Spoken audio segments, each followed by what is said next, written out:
Pra të nderuar të rishikues, rikthehemi në podcastin ton, podcastin e 1.000.001 podcaste. Ju dini që sot është hapur një pandemi podcastesh në Shqipëri. Thash, pse mos bëj dhe unë një? Kjo është puntata e dytë, e bëj puntatën e dytë pas 3 muajsh. Do thoni po pse pa asnjë nuk dërgoj mesazh pse nuk po e bën podcastin. Edhe unë harrova.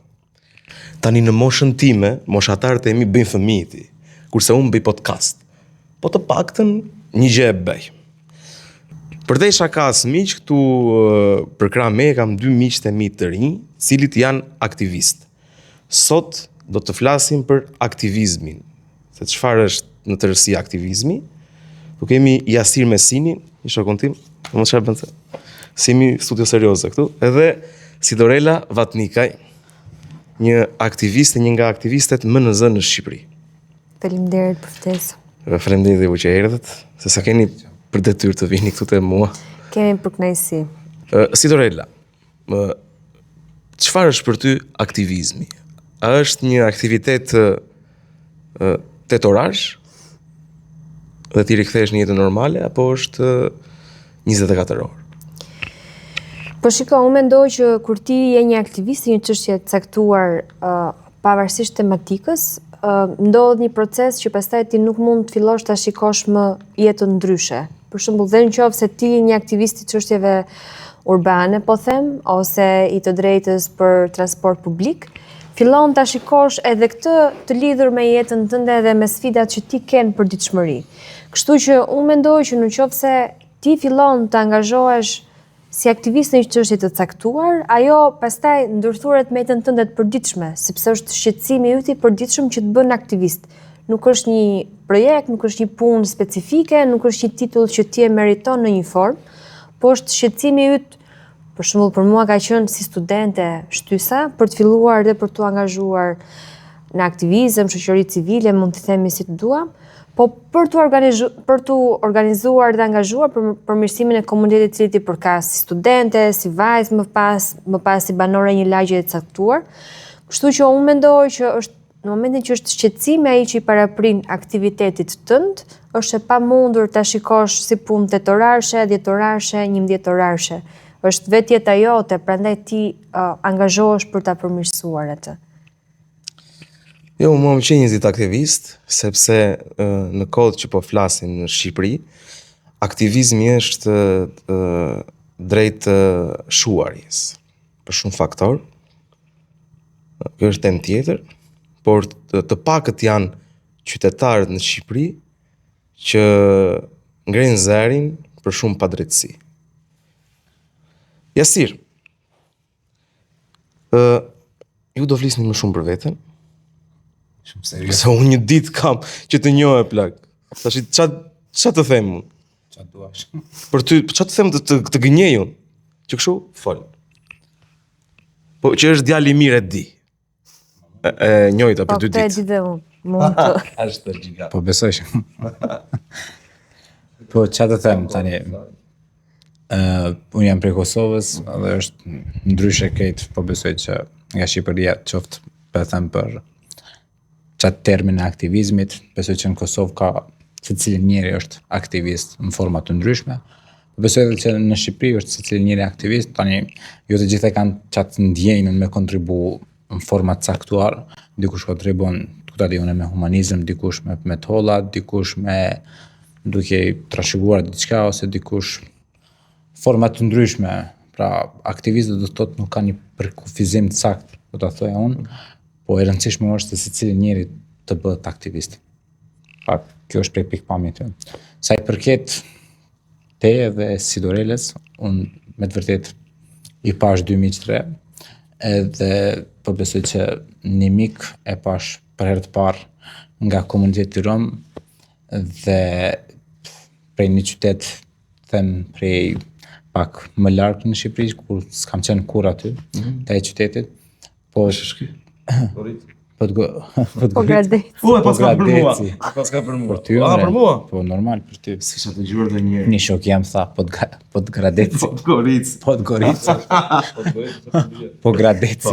Po të gradeci, faj. Po gradeci. Na bon halal. Dhe Pse që është tani? Ore, pse që është tani? Po pjo dhe shini se u bëm shumë serios, po. Po. Afroj që këtë së dëgjohet. Më nalë, ha? Okej.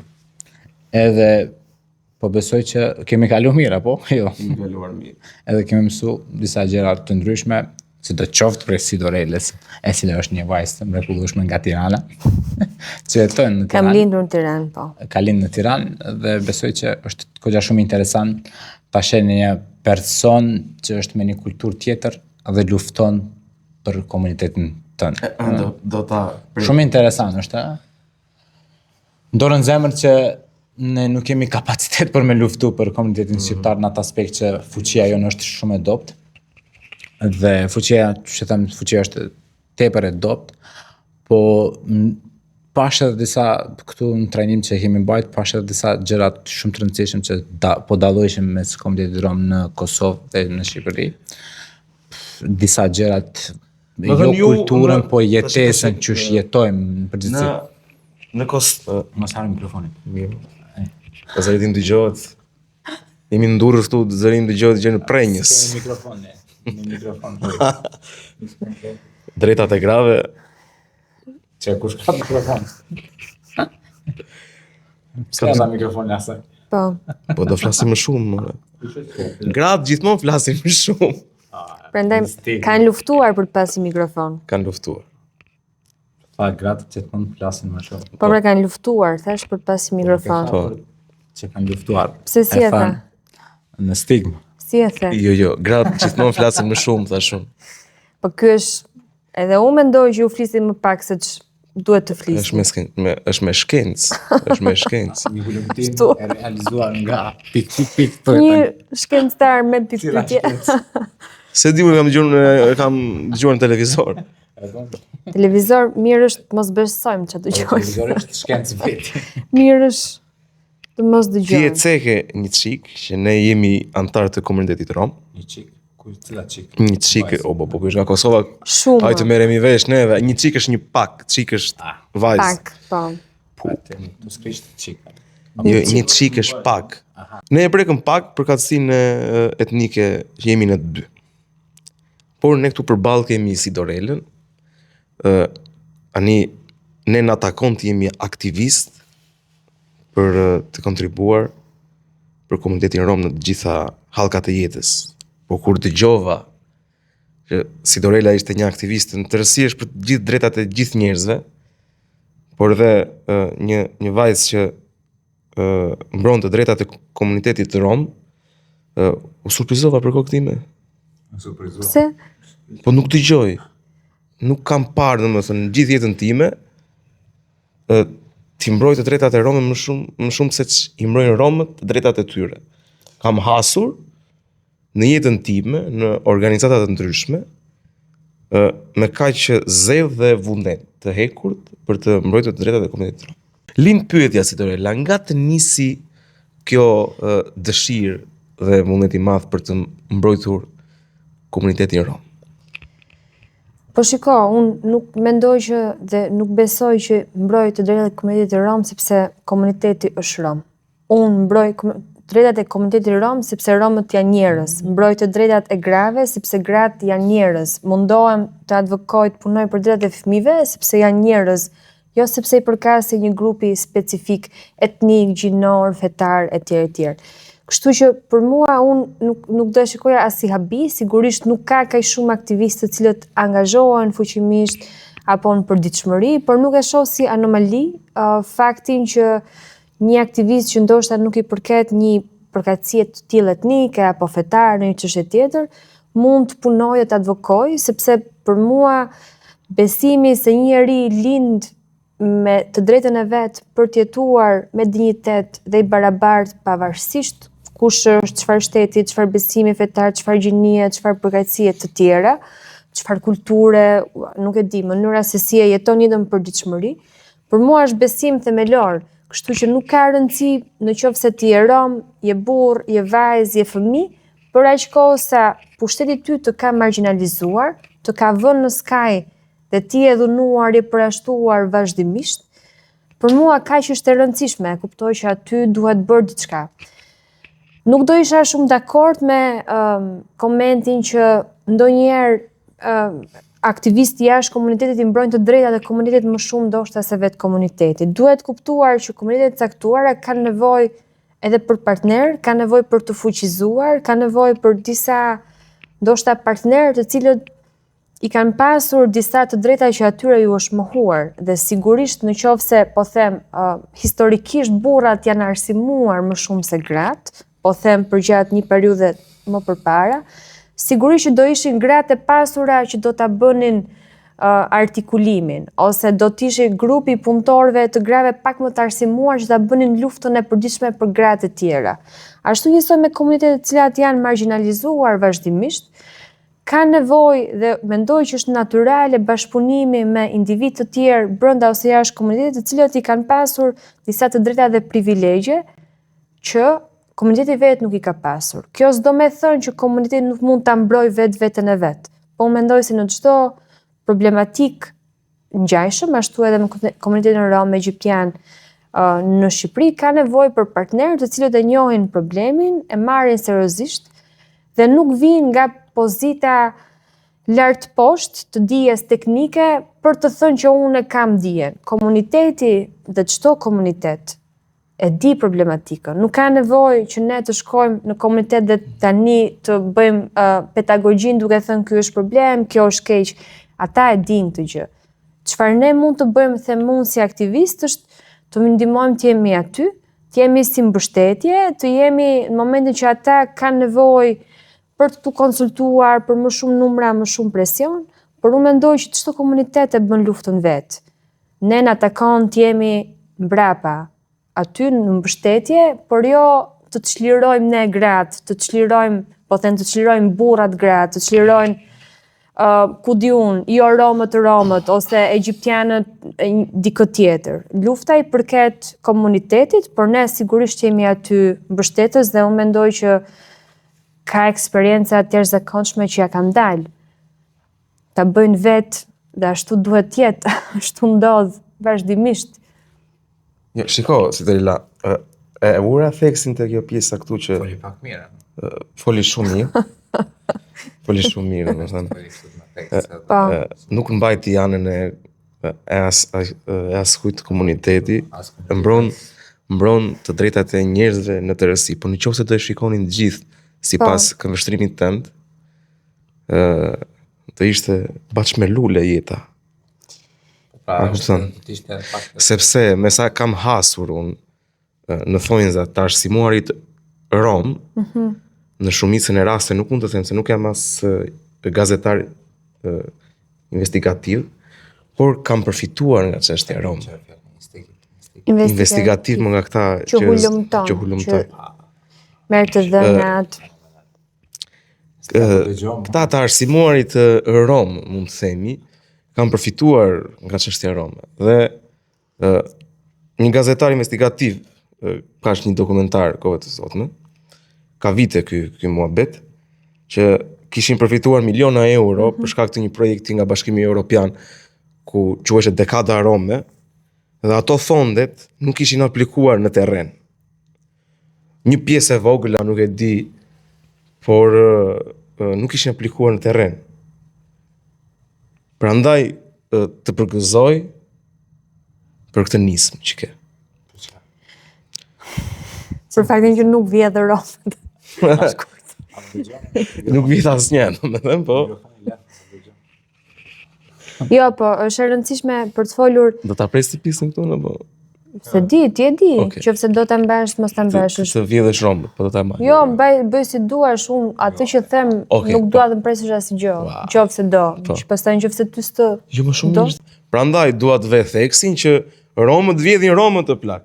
A kupton ti, unë di shoqata që janë shoqata farefisnore, trashëgojnë, domethënë, vllai, xhaxhai, babai. Pa jo ndodh vazhdimisht me komunitetet. Ka ndodhur me komunitetin e të përndjekurve, ish përndjekurve politik. Po, nuk e them nga mendja unë. Ka ndodhur me organizata që kanë përfaqësuar fëmijët, me organizata që kanë përfaqësuar gratë, me organizata që kanë përfaqësuar besimtarët të krishterë, besimtarët musliman, me mjedisin, ka ndodhur vazhdimisht. Unë nuk mendoj që ky është një problem ekskluziv i organizatave rome, po është moment ndoshta teza ime ose ajo që mendoj, mund tjetë se si ne kemi ndërtuar shoqërinë civile, a na ka ardhur si shqetësim nga komuniteti poshtë, apo na ka ardhur si një nismë e diktuar nga fondet financime të huaja që na është dashur t'i krijojmë të Unë mendoj organizata. kjo është. Tani ka organizata që punojnë për komunitetin dhe të gjithë ne i dim, ato që punojnë janë në dukje. Ato që s'punojnë nuk duken gjëkundje. Ja vetëm për përfitime personale. Tani Jasir, erdhi radha jote, ti ke shumë për të folur.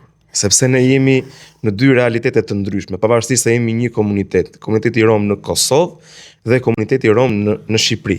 Nga ndryshon, si është gjendja sociale e romëve në Kosovë, ligjore në gjitha. Do na flasësh, do na japësh një panoramë të qartë të komunitetit rom në Kosovë. Po, nëse them po, një pak ma zyrtar tani. S'kemi filluar gallata takoma, prit. Ç'a pyetje ç'a ke?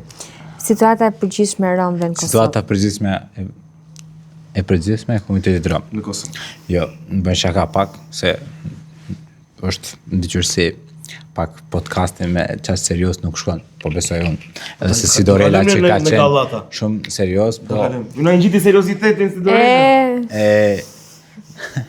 Ne në përgjithësi vajmë nga mungesa e seriozitetit. Mos u ankoni që më tepër në përgjithësi kulturaliste. Përgjithësi po. Edhe një mikrofon duhet ta bësh. Po edhe ne. Unë po besoj e para punës duhesh me bë thirrje edhe për një mikrofon. Nuk e di, është donator, dikush që Linkun poshtë në GoFundMe. Do hapim në një shoqat. Do të blejnë një... Do marrim mikrofon. Po tani nuk dëgjosh edhe një herë? Do hapim një shoqat. Do marrim mikrofon. Në mikrofon, hugja, nuk bëhet. Unë besoj që duhesh ta kërkosh ndoshta te Top Channel një mikrofon. Ta japin ndoshta. Unë nuk e di, unë fol për këtë. Problem është shumë, unë besoj që një shtet kur nuk është i organizuar mirë, kur nuk është një shtet më marr këto ne them dizginet kështu çështjet kryesore të shtetit të organizojë, jo të lejë organizatave, atëherë doll shumë problem, pra luajnë organizata që dojnë. E ndryshe është komplet krejt ndryshe prej Shqipërisë për shkak se Prizren, për thëmë në Kosovë organizata kanë lulëzu, ka dhe që kanë keq përdor, tani nuk i di kush qysh tek, po ashtu po flas pak për anën pozitive, çdo herë që dëgjohet anën negative, është shumë të merr për shembull kur i shoh çdo herë në televizoret shqiptare në Shqipëri qysh i përkeqësojnë situatat e romëve se ku shkojnë çdo herë me marrë ato incizimet diku afër kontinjerëve me lemenka, vjen. E di si më tha një radhë ti mua? S'ke mikrofon. Po, e di ti, më pyetën kështu, isha në një mbledhje, një takim kështu. Shoqëror, miqësor. Po më tha, po ti ke shtëpi, më tha, si ne rri. Po më në shtëpi thash unë rri thash. Po çat babi çat bën. Punon thash unë tregtar. U çudit e kupton. Po tha, kështu lahesh për ditë, Po lahemi e plak thash unë se jemi në punë.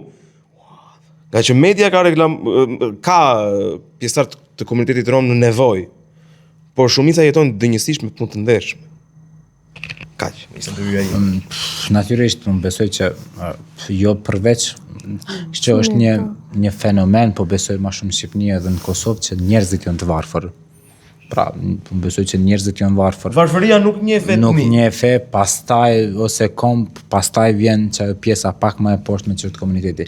Po unë niftoj të gjithë shqiptarët e Shqipërisë, qoftë edhe romt, edhe egjiptian, për shkak se këtu nuk ka shkalim, nuk i njohin. Dhe besoj që për ta shikuar ç'është kultura, ne të vinë njerë në Prizren. Ne ta bëjnë një xhiro, një presi të gjithë Prizren, të shohin që është gjuha rome, për shembull kohë të fundit të 2023-ën. Apo 2024 mos gabofsha se shkon 2 vjet ose 3 vjet që është bën gjuhën përdorim zyrtar në komunën e Prizrenit. Është bërë përdorim zyrtar. Përdorim zyrtar, ndërsa është një komunë në Kosovë që ka Graçanic, ka gjuhë zyrtare. Ne kemi që rrjedh prej Paku Atisarit që është formuar dhe kushtetuta jonë që janë 4 vende të rezervuar, një prej Rom, Ashkali dhe Egjiptian dhe një e merr. Pra kanë deputet rom. Ka deputet rom dhe i kanë shtëpiat e veta, ashtu edhe. Po kanë shtëpi. Shkojmë shkollë ne. edhe ne shkojmë shkollë, dim që të bile flasim shqip. A pse sa bukur flasim shqip na. Ndonjëherë Ne të dy humorën vesh, unë nga Pogradeci, Po. ti nga Prizreni, Po humor. ne flasim edhe gjuhën rome shumë mirë. Po në Kosovë po flasim. E ruani si tradit. Është një prej faktorëve kryesor, nëse do me ekzistu një komp, atëherë gjua, si e rojnë edhe gjua shqipe, besoj edhe shqiptar.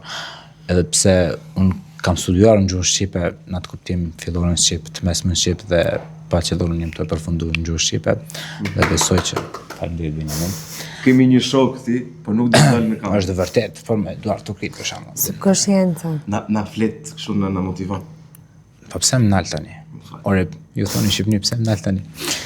Po Më lër të flas. situata ligjore të na është prefekt, po as batohet, do të shojmë terren çfarë do ndodh, edhe pse raportet e progresit nuk e thonë këtë gjë, po ajo se çfarë është e mirë në Kosovë ka arrit që shoqëria shqiptare i ka fuqizuar goxha shumë komunitetit rom, pra sot ki komunitetit rom që drejtojnë organizatat, drejtojnë shoqatat, janë gazetar, kanë media, janë në gazetarët në radio televizion publik të Kosovës, kemi minutazhin tonë, kemi mësim fakultativ në Prizren në gjuhën rome, është që tash përdorim zyrtar, është në Graçanistë zyrtar, pra çakala janë romët që punojnë me zanate të ndryshme në Prizren, është farkataria, ka romë që janë berber, ka romë që janë elektric, ka romë të gjitha fushat që punojnë në Rom, dhe besoj që ka arrit çaj qëllimi, kemi mbi 300 student të diplomuar.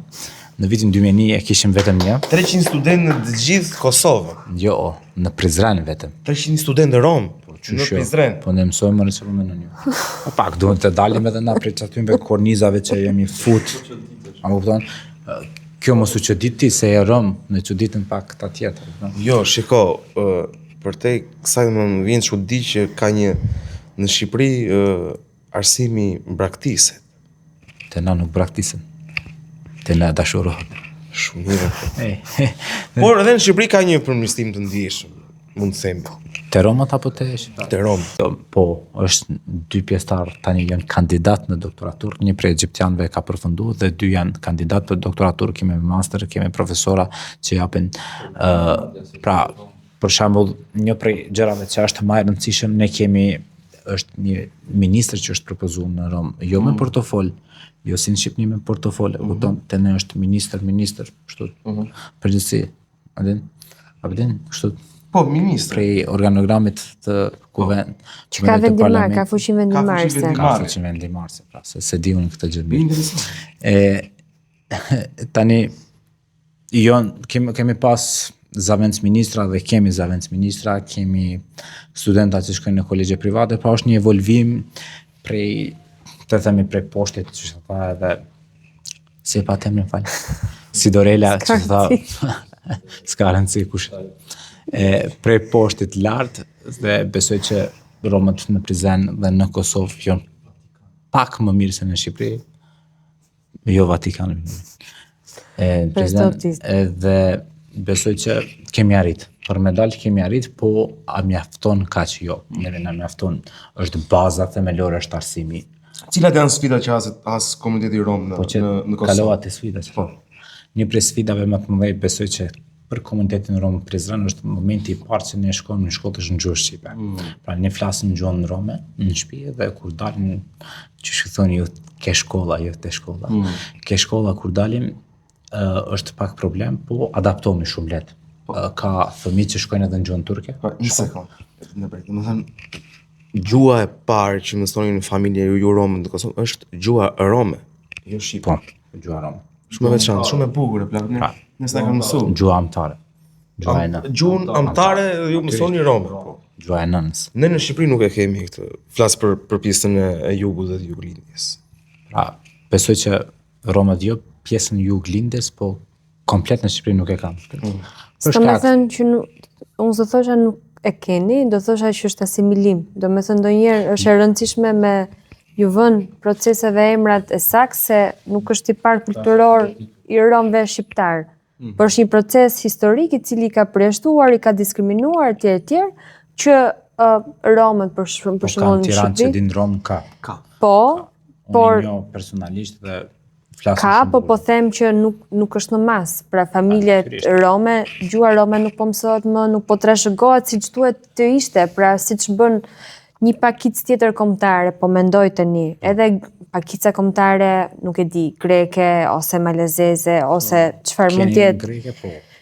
Minoritet, momentin që është vazhdimisht në dhuntë vazhdueshme ose pakicat tona kombëtare jashtë kufive, shqiptarët e krahinave që ndodhen jashtë kufive, për shkak të dhunës vazhdueshme mund të shkojnë drejt asimilimit. Kjo s'do me thënë që ata nuk e kanë këtë në tradit ose nuk e kanë, për një proces i vazhdueshëm historik, përjashtues, dhunues, denigrues që i ka bërë ata, që forma e vetë për të mbijetuar ka qenë të shkrihen aty ku jetojnë dhe të mos ruajnë identitetin. Natyrisht, për shembull, për historia që është një 30 vjet për shembull, një dekad, do po menoj 30 vjet dekad, 30 vjet një farë që themi si një evolvim është sociologjia, një 20 që pjalëm një mes 25, diku 25 vjet përpara Romët ku janë kon, çka kanë bërë ose 50 vjet, pra para 50 vjetëve ose themi para 75 vjetëve ka ekzistuar një teatr rom që ka qenë prezent në Prizren. Në prezent, pra kemi edhe teatrin rom, harrova me këto. Keni teatrin rom? Po. Po? Shiko miq, është diçka e veçantë. Kanë gjuhën e tyre ruaj me fanatizëm të madh. Kanë një arsim më të shtrirë në komunitet, gjishpërfshirës. Por po kështu keni ju që i kemi, dale nga gjithçka. Keni diferencime, për shembull, i mblidhni të romët në një shkollë. I keni? Janë afro çik se dëgjohesh e plot. Ta kesh 20 minuta, është në manual aty, duhet ta kesh 20 cm në momentin që flet këtu. Ti e le këtu më, çfarë do të dëgjoj? herën tjetër do t'ja pruj edhe një mikrofon. Nga Prizreni, po të në mikrofonat a gjithë shka. Nuk keni ecur Flet shumë vetë pas. mikrofonin. 3 mikrofona, kupton. Kemi, për se cili misafire kemi ka një mikrofona, nuk po shetisim mikrofonin, po shetisim në përpyje. Po ku me afru mu? Nejse, çka deshta me thënë, se kemi teatr, po pra ti the astigmatizon. Natyrisht që ka stigma, nuk do t'iqen kur. Unë jëm pak, jo pak, po shumë autokritik njerë, Romët ku janë, çka janë të ndodhë me ata, pse nuk mundet me arrit Romët, ose qa po bojnë ata, pse nuk shkollon, pra pse nuk punëson, cila është problemi thelbi që po të dalish prej kësaj pune, do të përfitojmë të gjithë. Pra që ajo është bindja, ka vetëm një rrugë, është vetëm arsimimi. Nëse dojmë me dalë prej pozitit keq, ose me largu qa stigmë, ose qa diskriminimi, është vetëm arsimimi. Tani, jo arsimimi që ne e marim krejt të bëjmë doktora, ose të bëjmë doktorata, ose të bëjmë profesora, ose dika, po arsimim bazik, shkollë mesme, për shembull Gjermani është një vend fantastik që ta kanë krijuar Ausbildungi, që bjen gjenerat pas gjenerate, që pagojnë edhe tatime, edhe mbi bazën e kësaj për shembull ata shkojnë në për kësi zanate të ndryshme. Pse jo edhe Romët mos ta bëjnë, ose shqiptarët mos ta bëjnë, pra sot një berber në Prizren fiton dikun 2500 euro, pra i merr sa presidenti, apo kupton ti. 2500 euro sa presidenti, do bëhemi berbera e plak. Po, thuaj edhe një herë. Part-time, do bëhemi berbera part-time. Vetëm mos Në Prizren. Në Prizren. Do vi të shtunë të diel do qeth aty. do qeth e mirë, se tash mos pëthu qatë fjallën tjetër. Shkosh deri në Prizren, valla. Tani, jo vetëm berberat, pe thom pak më përgjithsi, po pe them kështu me bindjen plot e kam serios që nuk besoj që gjithkush duhet të shkollohet në atë formë që më konkret profesorat, pra ne duhet të jetë bezdiqshme. Unë besoj që secili njeri duhet ta përfundoj shkollën e mesme, pastaj ta gjej çat kemi pas një periudhë shumë e keqe në Kosovë se kemi studuar vetëm ekonominë dhe juridikun. Pra, si në Shqipëri e plak. Si Shqipëria. Është njëjtë pak a shumë, ne jemi njëjtë, po vetëm pak. Nuk themi kod, ne jemi një. Jemi një. Unë po besoj që jemi një, edhe sot e vrejta dhe më shumë prej mentalitetit, prej njerëzve, pra natyrisht se na nuk kemi qenë shumë ku kemi ardhur. Edhe rrot, ti duhet ta bësh rrotën. O, rodhën flamurin ton të romëve, po rrota është kështu më. Po. Kujdes po bënes. Po janë ato, si ti be ato vrimët? 17. Shqiponja është me let. Po, edhe Shqiponjen bërë. Nuk kemi problem. Shqiponja është, kështë rota është, kështë si mold. Që është? Mold. Se mold? Nejse. Kuptimin e flamurit? Kuptimin e flamurit unë e di. Cili ishte? Janë dy hipoteza që qarkullojnë. Rrota simbolizojnë lëvizjen e Romëve në botë. E gjetëm? Edhe? Kurse bluja qiellin, jeshilja tokë. Kështu thonë.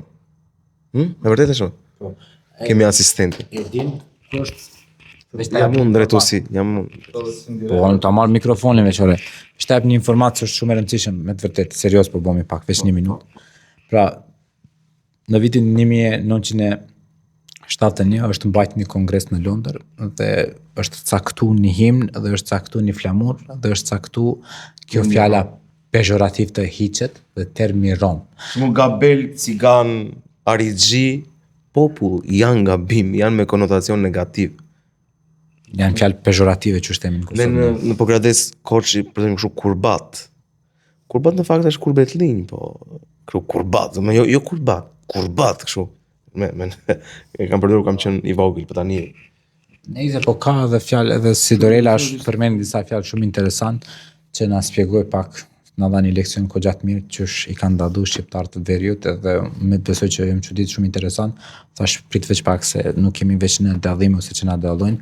Pra ku kanë një fenomen pak më i gjallë, pra na jemi kompakt qysh themi kur themi na themi Ballkanin të përfshi natyrisht edhe Shqipërinë, jemi kompakt më të izoluar, më të konservuar si konserva, vedin, kur të hapesh konservën, jemi më të konservuar, më izoluar, veç pak, apo kupton, se unë misafirem tani. vjen tjetri nga Prizreni e plak të zapton mikrofonin në emision. Ka vetë pak se. Vlla jon. Edhe do ta përfundoj. Në gjuhën me si thon Mo prall. Nuk vëlla. Tash e shet TikTok komentet aty. Mos e thoj më prall, mos thuj gjën rromë. Okej, s'ka gjë. Është një muzikë shumë e mirë në Shqipëri që kanë bërë ka va mo fillo. Nice. Është temë tjetër kjo që deshta me thënë. Është pra çaj çush e thash çaj kongresi, se si Dorela do të më një çto që është për si Dorela e rëndësishëm. Është e rëndësishëm. Se edhe është vendosur në flamur, që të kemi edhe ne një flamur. Edhe është vendosur të hiqet fjala pejorativ që s'po du me përdor sot, se I tha shumë të thakë. Si Dorela, do të prekim një çështje që është realisht shqetësuese në pjesën e komunitetit rom. Ose flasim për martesat e eshme, cilat janë shkaqet dhe arsyet që ndodh ky fenomen që për mua është negativ. Po shikoj, njerë, unë do doja të fillonim duke folë mbi disa përkufizime ose duke thënë disa të vërteta që të gjitha këto problematika që ne po i themi, sfida, nuk janë ekskluzivitet i një komuniteti caktuar. Pra, duke marim konkretisht tani martesat e hershme, tradicionalisht kanë ndodhur edhe jashtë komunitetit rom dhe egjiptian në këtë rast, në zona ndosha më thella malore, në zona me vështirësi financiare, në zona që mund të kenë qenë mungesë arsimimi. Kështu që këto problematika që mendoj që gabimisht shpeshherë ja veshim komuniteteve të caktuara duke stigmatizuar më shumë se sa duke thënë të vërtetën, duhet kuptuar fenomeni në vetvete që ka ndodhur, ndoshta më shumë shkaqet dhe çfarë prodhon kjo se sa kush po e bën realisht, se kush po e bën është e pa rëndësishme. E rëndësishme është pse po ndodh dhe kush janë pasojat, kush po e vuan pasojat në këtë rast. Pse po ndodh, unë mendoj që shkaqet janë të ndryshme, shkaqet sociale, përjashtimi i vazhdueshëm social, ndoshta edhe fakti i mungesës së arsimimit, mungesës së përfaqësimit të institucioneve të caktuara dhe ti fillon përbrendson dhunën që të shbërë vazhdimisht nga institucionet dhe nga shoqëria. Dhe ajo dhunë që në fakt duhet të revoltonte, në momentin kur është sistematike dhe është e vazhdueshme ndaj një komuniteti caktuar, ajo përbrendsohet më pas dhe ti fillon ta trajtosh veten sikur kjo është e drejtë të ndodhë. Për shembull, kjo ndodh me gratë e dhunuara vazhdimisht që dhuna e cila është absurde, e pa drejtë, e pa ligjshme, të gjitha këto ndodhin vazhdimisht, viktimat shpesh herë fillojnë e përbrendsojnë këtë sepse nuk kanë një formë tjetër institucionale që e ka zgjidhur, shoqërore që e ka zgjidhur. Kështu që nëse do flasim për shkaqet, unë besoj që shkaktor po them që ka rëndësi, por që jo detyrimisht prodhon këto, janë kombinimi këtyre faktorëve që në situata të caktuara prodhojnë fenomenin, mund janë, mendoj, shkaqet ekonomike, sociale, të qenit i përjashtuar, të qenit i pa integruar, ose i pa pranuar nga shoqëria, më mirë me thënë si pa integruar, bëjnë që ti të vazhdosh të riprodhosh, ndoshta të njëjtin sistem dhunues që të ka dhunuar edhe ty, po them edhe si çift, ndoshta tani në rastin e prindërve, ajo që ndoshta ka ndodhur një martesë e hershme tek prindrit, që është parë ka që një dhunë e vazhdueshme tjerë, riprodhohet, sepse ne nuk kemi një plan masash, nuk kemi një institucion të dedikuar, nuk kemi një projekt për të treguar që martesat e hershme çojnë në pasoja sociale, pasoja ekonomike dhe pasoja ligjore, që për mua në këtë rast tregojnë më shumë për shtetin se sa për individët. Të burgosësh një djalë të ri 19 vjeç, sepse është martuar me pranimin e 2 familjeve, është bërë publikisht, nuk mund të jetë. Pati ndërhyrje edhe nga kryetari i parlamentit për këtë çështje. Që? Ku doli për mbështetjen e atij djalit. Po, nuk mjafton një ndërhyrje personale. Unë mendoj që ne duhet fillojmë të institucionalizojmë veprimet që ne bëjmë. Nuk mund të bëhet kjo sepse unë njoh dikë dhe ky personi po ma bën mua si nder. Ne jemi duke folë në raport të drejte.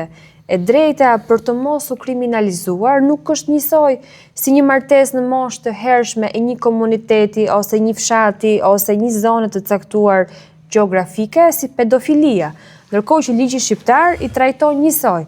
Për mua kriminalizimi vetëm sa stigmatizon komunitetin ku ky fenomen ndodh. Pra ne themi këta janë kriminalë se përdhunojnë fëmijë, e vërteta nuk është ashtu.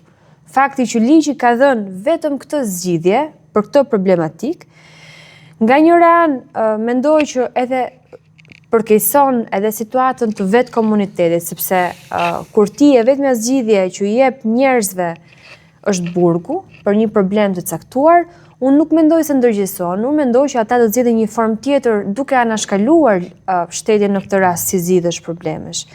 Kështu që për mua dekriminalizimi i një procesit të tillë, më shumë kuptimi, më shumë studimi pse ndodh në komunitetet caktuara, a e kanë informacionin e saktë çfarë ndodh, a mundet që ne të bëjmë fushata informuese te komuniteti rom egjiptian dhe komunitetet tjera ku kjo ndodh, po duke pasur vazhdimisht parasysh pasojat, çfarë prodhon kjo jo vetëm për fëmijët, se ne zakonisht themi çifti ndahet dhe fëmijët mbesin pa kujdestari prindërore. Ndërkohë që unë mendoj që problematika sociale është më e thellë, si më duke folur edhe për 2 të rinj, të cilët e kanë një përgjegjësi që nuk mund të bëjnë ballë në moshë aq të vogël. Me shumë gjas, braktisja e shkollës ndodh në këtë moment që bëhen prindër ose krijojnë familjen sepse duhet kujdesen për familjen tani dhe shkolla nuk është më një prioritet. Duke qenë parësimuar është e vështirë të kesh një punësim të vazhdueshëm stabil që do ta mbante financiarisht familjen.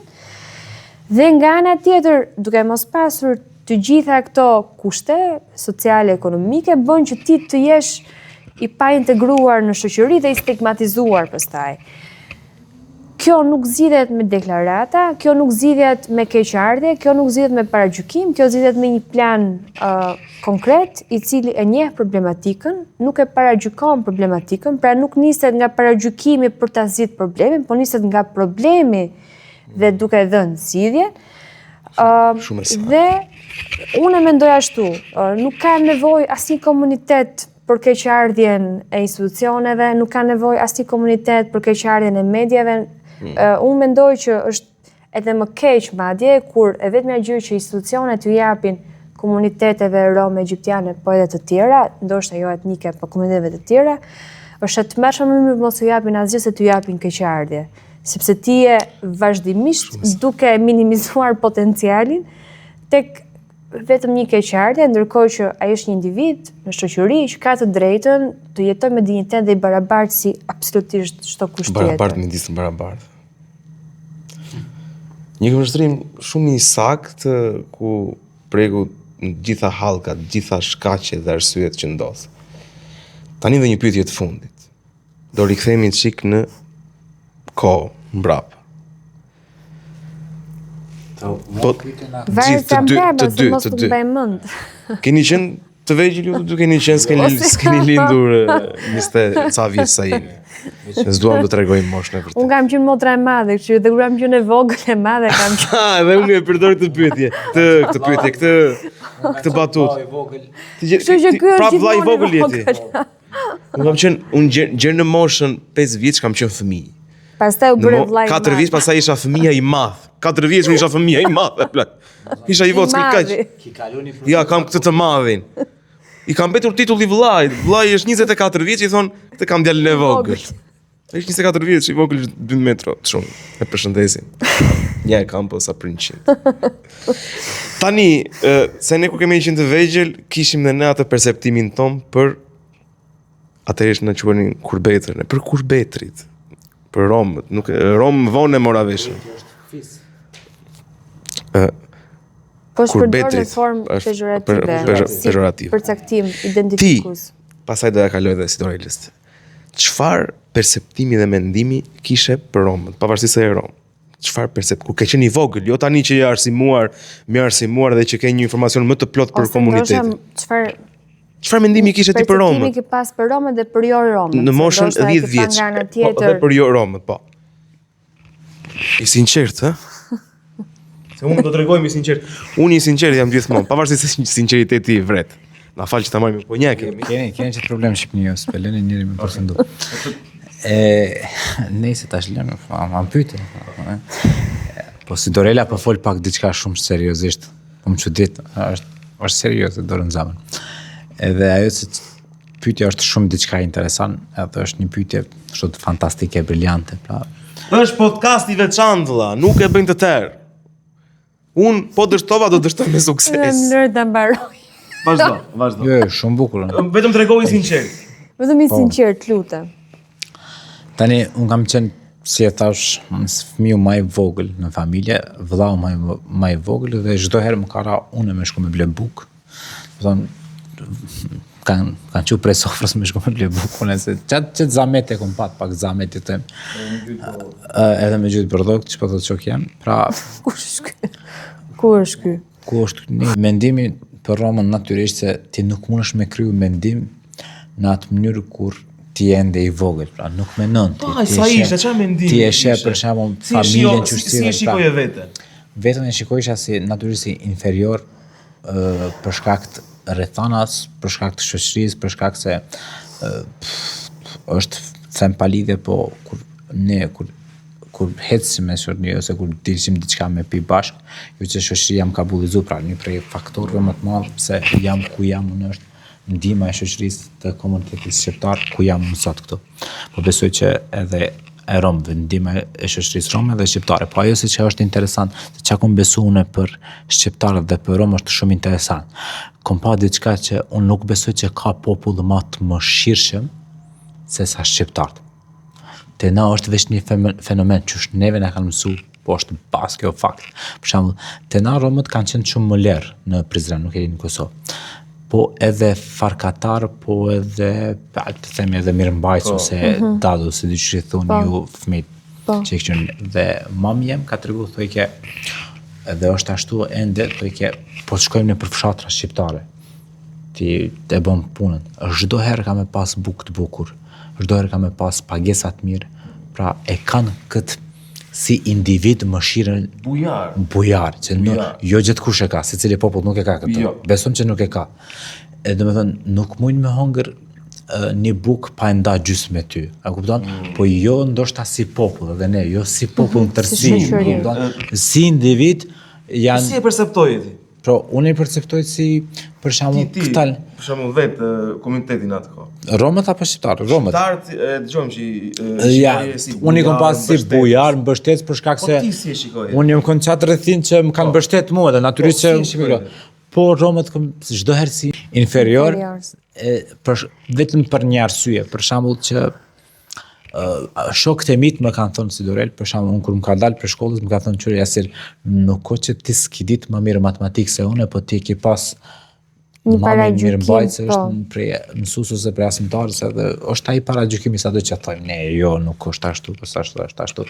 Mirë krijon ti një farë skanim ose imazh që them ne, marrëdhënie publike që kemi mësuar. Pra imazhi jot shumë është më i ulët ti deri sa do ta ngritesh është shumë problem. Pra ti në momentin që futesh në klasë me një ngjyrë tjetër, me kushtet jo të mira, me një gjuhë që fare nuk e di që më gjuhën, e kupton? Kemi mësuar gjuhën rome në shtëpi dhe ti shkon paramendo vetin shkon ose si Dorela për shkon me mësua italisht në klasën e parë edhe tu mos e ditë italishten, po vazhdon të shkollë italisht. Dhe kjo është një problem, vërtet ka qenë problem, thosha, po pse çana dojnë neve këta, ça jemi edhe na njerëz ose çka qysh tek apo ani këni, çdo mendim tu menu, po në fund e konstatum që kam problem se secili popull. Pra është tjetër gjë ti je fëmijë, kur të rritesh është tjetër gjë, pra ndryshojnë. Mendimet ndryshojnë, unë besoj që njeriu shumë ndryshon.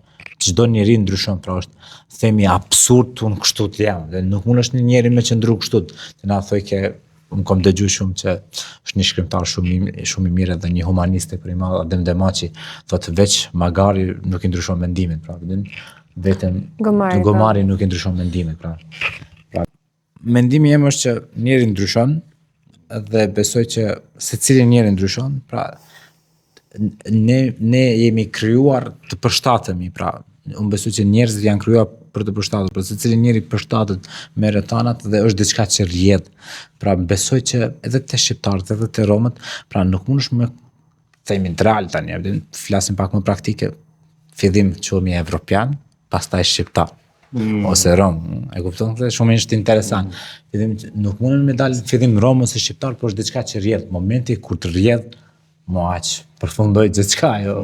Minjëherë del mendim tjetër, del anën tjetër të mendimit, menjëherë del, pra nuk fillosh me kriju mendim, shet dikush tjetër çka bën edhe ti. Është pa pritshëm asaj, diçka që rrjedh s'mundesh me ndaj, çuçi thash. Pra unë besoj që çuçi thash, romët ka qenë dhe besoj që ende mundet më qenë, jo vetëm në romët, po këtë popull nëse ti nuk i arsimuar. Çdo herë kemi qenë inferior. Që është sillen ata që janë sipër te, edhe ti sillesh ndër teje, pra, e kupton? Sipër te sillen ata, po ti nuk i fuqia, që ata që janë sipër te sillen keq, ti e shet një popull e gjen që është pak më i keq se ti, është ndër te dhe ti sillesh keq me ata. Situata ka ndryshuar sot. Jo 100%, po dikun 80% po. Jo, u gëzova, realisht, u gëzova. Edhe në Shqipëri mirë jemi ore. Që ta dish. Nuk e di. Mirë jeni, nuk besoj. Po, ju jeni më mirë. Po mirë jemi dhe ne. Severela, e njëjta pyetje edhe për ty. Si unë jam rritur me njohjen e komunitetit rom, për shembull unë kam derisa unë kam filluar të njoh rom dhe egjiptian, ne kemi thirrur me të njëjtin emër, etiketim pejorativ. Pra ne nuk i kemi, ne si fëmijë nuk kemi mësuar që ka një komunitet etnik, që kanë gjuhën, kanë këtë veshje, kanë këto karakteristika etj, por kryesisht janë identifikuar me vetbanimet, për shembull që kanë qenë pranë lumit ose me faktin këta jetojnë në një formë të caktuar, martohen të rinj, kanë këtë veshje, janë tregtar, shesin, kaq bëjnë. Që sigurisht ti kur je fëmijë nuk mund të fillosh të vësh në pikpyetje atë që të mësojnë se ti e merr si të mirëqen. Je fëmijë, ta thon këtë prindrit, ta thot lagja, i shikon në lagje, nuk janë tek lagja jote, janë në një vend të vendosur të gjithë bashkë, janë për te shoqërisë. Pra, ti si fëmijë nuk e kupton që ky është përjashtim, është anomali, po thjesht e kupton që një fakt për te teje, që nuk ka lidhje me ty. Çfarë është e rëndësishme, mendoj, është që kjo ndodh, mendoj, stigmatizimi edhe stigmatizimi i komuniteteve të caktuara ndodh vazhdimisht. Për shembull, dhe nga komuniteti krishterë ka disa stigmë për komunitetin islamik, për shembull, po them. Edhe komuniteti po them, nuk e di, një lagje të caktuar ka një paragjykim për një lagje tjetër pavarësisht përkatësisë etnike.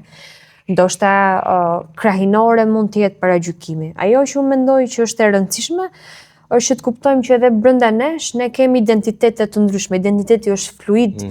Pra nuk është vetëm një identitet përcaktues. Ti mund të jesh shqiptar, po je edhe vajzë, je edhe arsimuar, je edhe ekonomiste, je edhe nga veriu, të gjitha këto bashkë bëjnë identitet, ti nuk je vetëm një gjë. Nga ana tjetër, për komunitete të ndryshme është ashtu. Identiteti është i shumëfisht, ti nuk ke vetëm një identitet. Sigurisht ka raste kur një identitet mund të bëhet mbizotrues, për shkak ndoshta edhe si formë rebelimi ndaj një persekutimi historik, po duhet kuptuar që edhe brenda atyre njerëzve, komuniteteve që ne i shohim si përtenesh, që s'kan lidhje me ne, janë njerëz të cilët kanë një identitet të caktuar, po është me shumë gjas kemi më shumë identitete të përbashkëta se sa identitete dalluese. Dhe mirë është të shkojmë, të njohim, të përballemi me këtë premisë që identitetet tona janë më shumë përbashkuese se sa ndarse. Dhe në qoftë se janë ndarse, janë aty për bashkëtuar, jo për të sulmuar njëra tjetrën, jo për të dhunuar njëra tjetrën dhe jo për të asimiluar ose zhdukur njëra tjetrën. Shumë faleminderit Sitorela dhe Jasiri, dhe unë kam mendimin tim, po ta e bëj mendimin tim. Nuk kam qenë i vogël, zakonisht siç ka edhe Jasiri, ne e ndjenim veten inferior. Në radhë të parë mendoj dhe kjo rrjedh dhe nga familja, ku shpeshherë ne na thuhet në Shqipëri që a mos e ne e mirom, a kupton.